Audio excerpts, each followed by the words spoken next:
غیرت وکي پر د دین باندې حاجي صاحب دا دین یوازې طالب او ملا ته مور پرېږده تم د دې کلي حاجي راولاړ سره ځوانان بچیان دې روان کا یو 15 کسان نور روان کا دغه په وړو کې مالګه 15 کسان دین در خرابوي د مدرسه ور ونړوه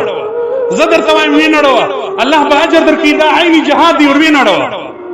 ونیسه دا غیرت خو وکړه ور ونړوه دا مدرسه ور ونړوه ورته زموږ په کلي کې د فتنې دروازه مه راخلاصوه کلي مه خرابوه د کلي ملک او حاجي ور ونړوئ دغه پنجپیریانو او سلفیانو مدرسې ور ونړوئ ټول د یوه امام صاحب پر مذهب باندې سره متحد او متفق سي سبا به جنجالونه نه وي درته جوړ سبا به مو په خپل مابینځو کې توپکان نه وي سر راخیستي دا یو غیرت خو تاسو پر دین باندې وکړي دا چې زموږ د مذهب خلاف نشریات کې زه خبرېږم دلته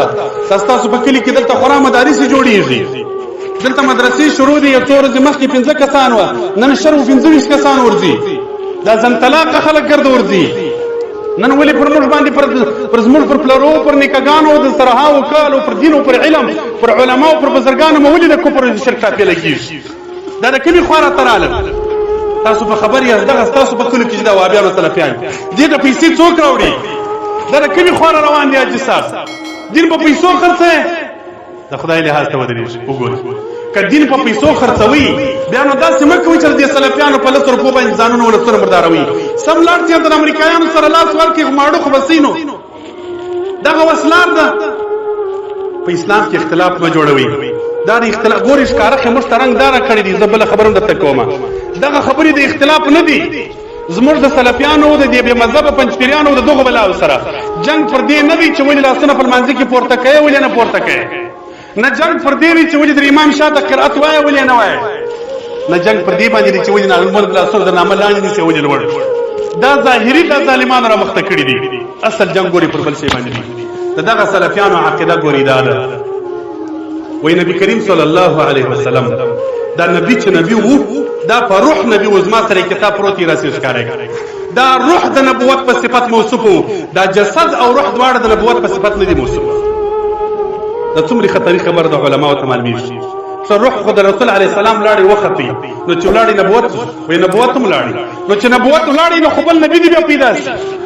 پنجپیریان اتفاقي بدعتیان دي پر دې باندې د ټول علماء دیوبند اتفاق دی یو عالم کتاب لیکلی دی مولانا اعظم مردانی صاحب په نامه د طالبان د پیدا کېدل ته پیدا کېږي مدارس د کتابخانو کې حیات الانبیاء بعد وفات الانبیاء د پاکستان د 50 مدرسو تقریرونه پر کړی دي چې په هغه کې د ډاکټر مولانا شیر علي شاه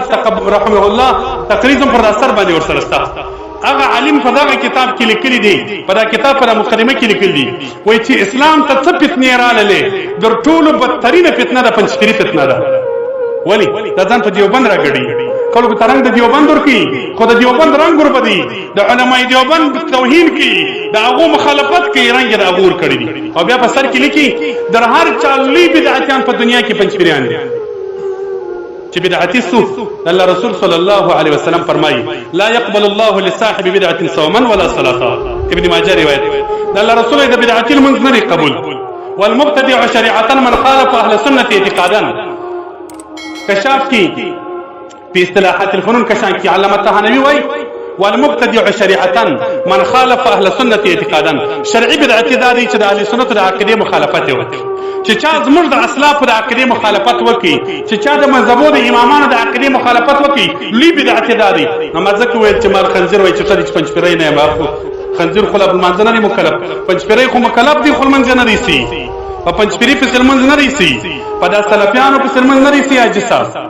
دا مسله به ګورې زه درکم نه شیخان ناس دي بیا د بیر معاد که چا غوښتل راسي چې زه کتابونه درکم امداد الفتاوا کې اشرف علي تانوي صاحب لیکلي دي په سلفي په سلمنځ مه کوئ مکروه دي په سلفیانو پسې به ګورې لمونځ نه کوي په دا بلا د ټول پاکستان اولنی شیخ مولانا نصیر الدین غرغشتوی دی رحمه الله پاکستان ته اول دغه سړي د احادیث علم راوړی دی هغه مبارک لیکلی دی زما سره کتاب پروت وي په پنځپیری په لمونځ مکروه دی په سلفیو په پنځپیری په ګورې لمونځ نه کوي په بریلوي په سیم مکوي په کپټنی او په فکری په سیم مکوي دا خو بيخي هغه خو دردو غلا بدتر په دغه په یو لمونځ دی هغه په دغه څه بلا پسې کوي بس موږ هغه په ولاړې وي پروا نه کړي لمونځ سفر کوي په هر چا پسې کوا نو په شیف سیم کوا بیا خو ځلمنځ په هر چا پسې کوا نو خورځ شیګانو پسې هم درېږي نو لمونځ په هر چا پسې نه دی سي ګوري مکرو دی په داخل کې لمونځونه مکوي دی خلکو سره تعلق نه ساتي دی خلکو سره رابطې ما ساتي د الله په خاطر د بچانو د مدرسو راو باسي کار څوک زما आवाज د دې ځای اوري یا بل څوک قریب مو وي پر تاسو مو قسم دې زړه خوږېږي قسم دې که موږ ته د یوې روپۍ تاوان رسي